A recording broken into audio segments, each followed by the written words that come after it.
আসসালামু আলাইকুম। আমি শোয়েব আহমেদ, ফিজিওথেরাপিস্ট। কাজ করছি ইংল্যান্ডে রেজিস্টার ফিজিওথেরাপিস্ট হিসেবে। কোমর ব্যথার প্রধান কারণগুলোর মধ্যে একটি হলো পিএলআইডি বা প্রলাপস লাম্বার ইন্টারভার্টিব্রাল ডিস্ক। এই প্রলাপস লাম্বার ইন্টারভার্টিব্রাল ডিস্ক আসলে কি, এটি যদি সংক্ষেপে আমরা বুঝতে চাই তাহলে আমরা জানি আমাদের মেরুদণ্ড ছোট ছোট হাড় দ্বারা গঠিত হয়েছে। এই স্পাইন যে গঠিত ছোট ছোট হাড়, এই হাড়ের মাঝখানে এই মুভমেন্ট স্মুথ হওয়ার জন্য এক ধরনের পদার্থ থাকে যেটাকে বলা হয় ইন্টারভার্টিব্রাল ডিস্ক। অর্থাৎ দুটি খণ্ডিত হাড়ের মাঝে এক ধরনের জেলির মতো পদার্থ থাকে। এই পদার্থটা যখন মানুষ এরকম ঝুঁকে বা মুভমেন্ট করার সময় দুটি হাড় যেন এই শক অ্যাবজর্ব হয়, মুভমেন্টের শক অ্যাবজর্ব হয়, অর্থাৎ এই হাড়ের কোনো ধরনের ক্ষতিগ্রস্ত না হয়। এই জন্য আল্লাহ সুবহানাহু ওয়া তাআলা এই স্ট্রাকচার আমাদের দিয়েছেন।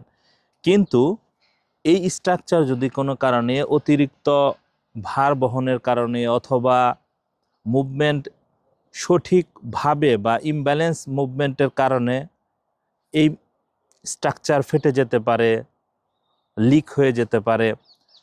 এই স্ট্রাকচার ফেটে এর মধ্যবর্তী যে জেলির মতো পদার্থ এটি বের হয়ে গিয়ে যখন নার্ভে প্রেসার দেয় বা চাপ দেয়, এই নার্ভে চাপ দেওয়ার কারণে যে একটা অ্যাবনর্মাল সেন্সেশন বা ব্যথার সৃষ্টি হয়, এই অবস্থাকেই বলা হয় পিএলআইডি। এই পিএলআইডি হলে সাধারণত দু ধরনের চিকিৎসা পুরো বিশ্বে এই দু ধরনের চিকিৎসায় সমাদৃত বা গ্রহণ করে থাকে।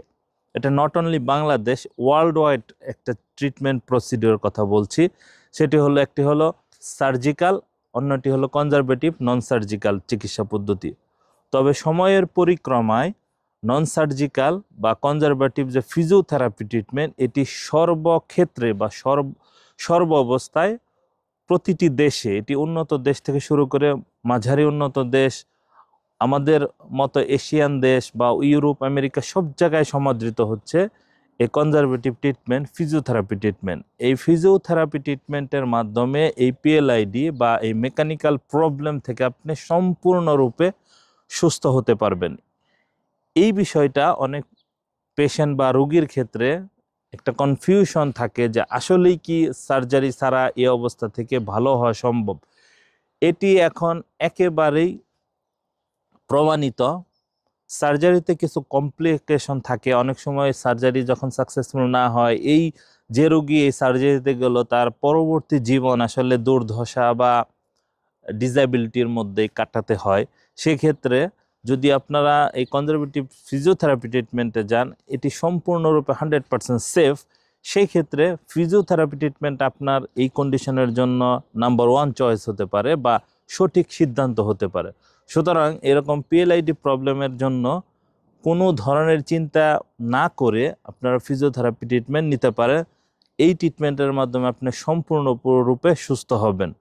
এই ট্রিটমেন্টে আসলে কি করা হয়? এই ট্রিটমেন্টে আপনার যে স্ট্রাকচার ফেটে গেছে, এই ফাটা অংশ যে নার্ভের মধ্যে প্রেসার দিছে, এই নার্ভের প্রেসার থেকে আসলে ডিকম্প্রেস করা হয়। যে কম্প্রেস করে আছে এটি ডিকম্প্রেস করা হয়। এই ডিকম্প্রেস করার ক্ষেত্রে একজন স্পেশালিস্ট প্রফেশনালস বা একজন ফিজিওথেরাপি বিশেষজ্ঞ তার নানা ধরনের ম্যানুয়াল টেকনিক, কিছু ইলেকট্রিক্যাল মোডালিটিস ইউজ করে আপনার এই সমস্যা দূর করতে পারে বা এই সমস্যা থেকে আপনাকে সমাধান দিতে পারে।